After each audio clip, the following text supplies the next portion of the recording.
Let's hear if Tom has one. Tom, we were playing the audio clip of Lane Kiffin's daughter, I think her name's Presley, spending over $700 at the mall. And I know that and I think if I remember correctly, you have two daughters. I don't know if one of them ever spent that much. Do you have a credit card story from one of your offspring that might have ticked you off back in the day? No, I got three, and they've all been pretty good with not going berserk. I mean, we keep them up with clothes a little, and back in the day, and video games and stuff. But they've all been good kids. That's good. That's good that you don't seem He's to have. He's protecting his own. Yeah, I can hear it in his voice. He's holding back a little bit. You're protecting those kids. You're a good dad, Tom. No, I mean they've all had little sprees of this and that, but I mean we've kept it within reason. We've had a good handle on the finances, I'd say. But let's face it, Lane Kiffin's kids, one of them going berserk for $700 at the store is about like one of our kids spending $10. Yeah, when it comes to the comparison's sake, yeah. You're right. I'm not too worried about him. It's a little. But I heard what y'all were talking about before I came on. The platforms and the games have just kind of crept up, and you go from Wii's to Switches and all that kind of stuff, and the platform gets more expensive. So we tried to keep them somewhat up. We should have been game designers, Tom. We'd be having this conversation on an island somewhere. Oh man. Yeah. Don't you know it? Mm-hmm. Tom, let's talk about these All-SEC selections. I know some Arkansas fans were disappointed not to see K.J. Jefferson in the spot that Will Levis was put at as third team. Cam Little is another name that some Arkansas fans feel like deserve to be on one of these lists. What were your thoughts on Friday when you saw the All-SEC selections?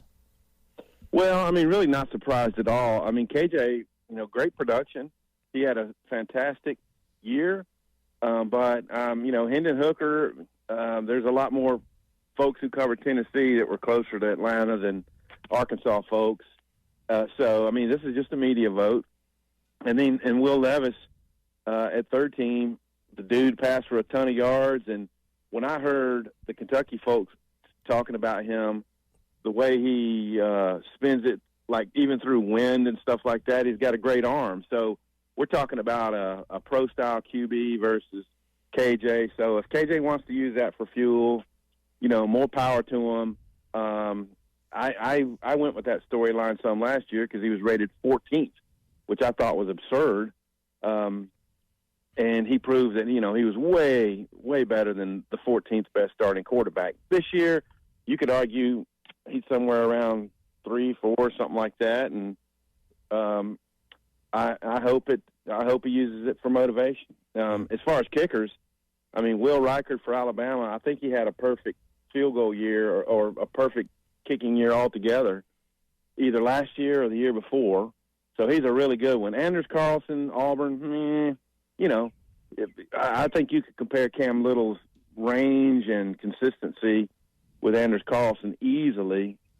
And then the third guy, Harrison Mevis at Missouri, I mean, he had a fantastic year. I mean, he's been clutch in game-winning situations, high percentage. So, it's just one of those things where Harrison's probably been in the spotlight and kicked a few more field goals than Cam Little. But, if we say going into the next year, Cam Little's not on the top three, then I got a problem with it probably.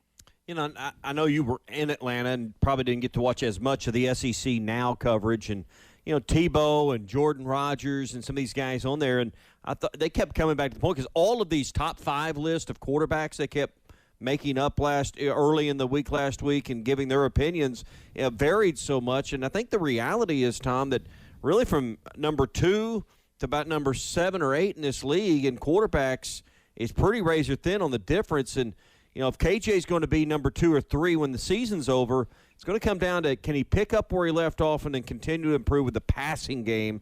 That's the huge question mark, and I think he'd been a lot higher on most people's list and then on this all-SEC media selection if he had Burks back. He doesn't, and I think that's one question mark. Do you think that's a fair evaluation that Burks not being there is probably holding the opinion of KJ back as much as anything?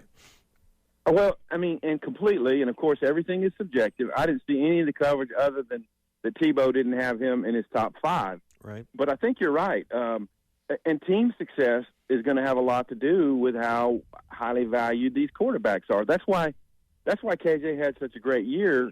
Like Kendall Briles talking about him, like here's how he can get better. Da da da da. But look, the final measure of a quarterback is what does he help his team do? And for Arkansas to go from 3 wins to 9, that's why KJ was so celebrated in what he performed last year. It's a little bit of a starting over point with him in the offense because they do lose Traylon Burks. And maybe they're going to be more run-centered than a lot of teams in the SEC. But, yeah, when you're talking about new guys like Jackson Dart and Spencer Rattler, what are they going to do? Are they not in the top 5? I don't know. But, you got different guys. In addition to the ones we've mentioned,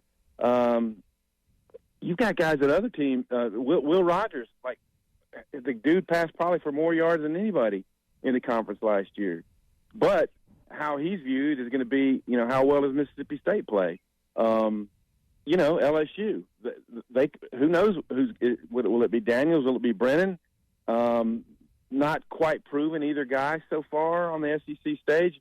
But if the team comes along, they'll be viewed highly. So, ton of good quarterbacks in the SEC. Just like with basically any position, edge rusher, whatever, there's going to be great guys. One of the last stories on your way out of town was Tennessee and the kind of the drop in the news cycle there of the notice of allegations and the 51 pages that came out. I know you've had a chance to probably look over some of the headlines on this and look into it. I thought, as our conversation with Adam Sparks earlier in the show, talked about Coach Pruitt's wife, Casey Pruitt, giving money to a player for rent and car payments is probably the most damning of this. But, Tom, a lot of this goes back to the COVID period when all of the recruitment process was shut down. Tennessee said, no, not in Knoxville, it's not. And that's where a lot of this is rooted for. What was your takeaways from the allegations against Tennessee? My takeaways were that, of course, this dropped on Friday. It's going to be hard for Jeremy Pruitt to find a spot in college football again because I think a show cause will come from this. Pat Forty particularly took him in Tennessee to task, and basically the fan base as well for, the Greg Schiano mess, where the fans basically revolted, did not want Greg Schiano hired, which then led to Curry's displacement as AD, which brought Phil Fulmer back in. And it seemed like it was a good old boy situation. Let's hire one of Nick's best.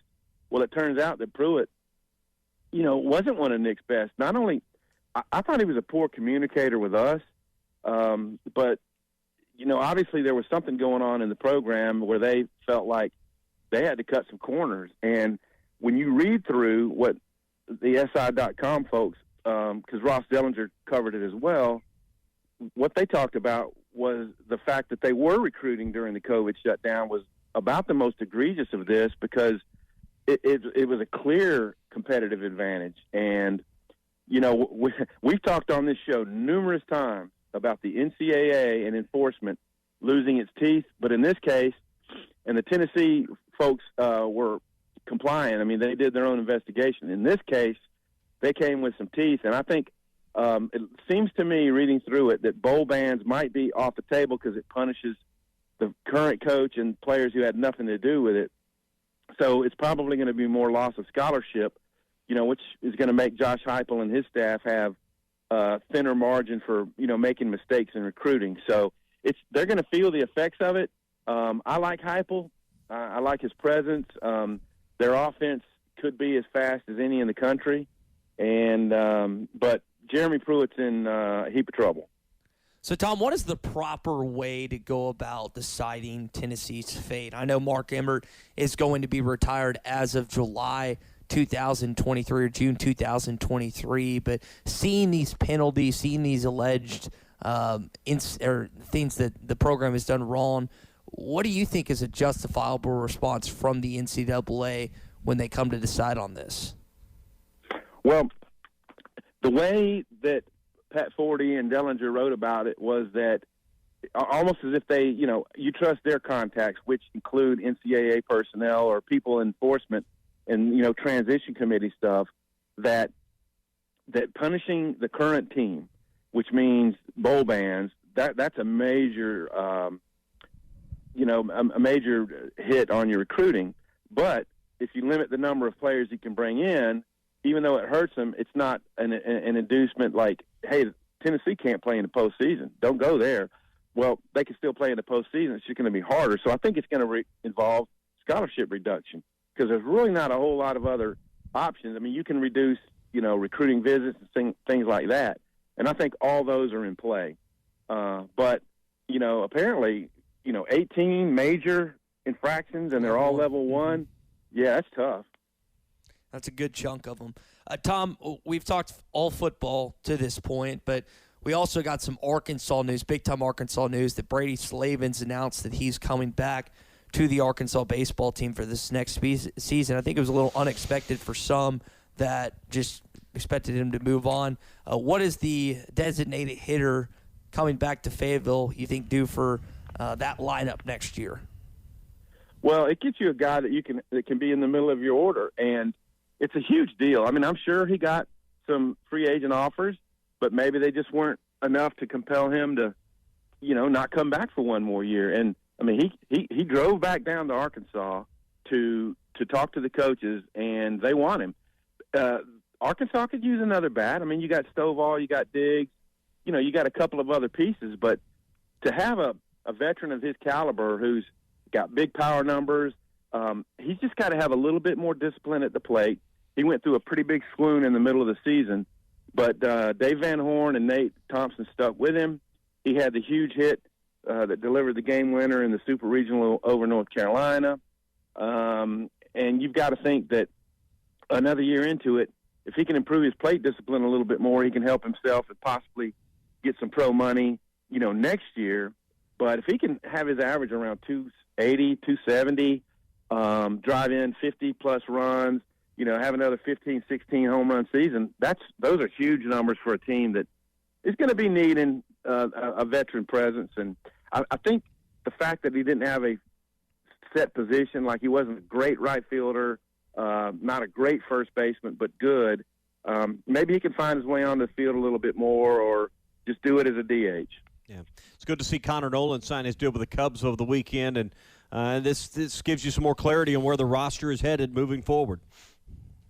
Yeah, so they'll have about another week to sign. August 1st, I believe, is the deadline.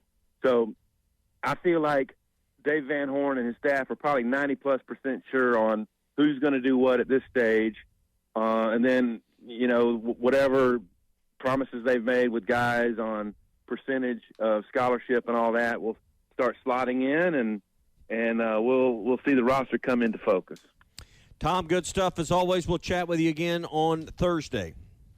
Outstanding. Y'all have a great week. All right, Tom Murphy, Arkansas Democrat-Gazette, Whole Hog Sports with us Mondays and Thursdays on Partners at BetOnline continue to be the #1 source for all your betting needs and sports info. Find all the latest odds, news, and sports developments, including this year's Wimbledon Finals, Major League Baseball, the latest fighting news, and even next season's early NFL futures. Head to the website or use your mobile device to sign up today to receive your 50% welcome bonus on your first deposit. Just use our promo code BLEAV. That's BLEAV to get the bonus and get into the action. Bet online, where the game starts.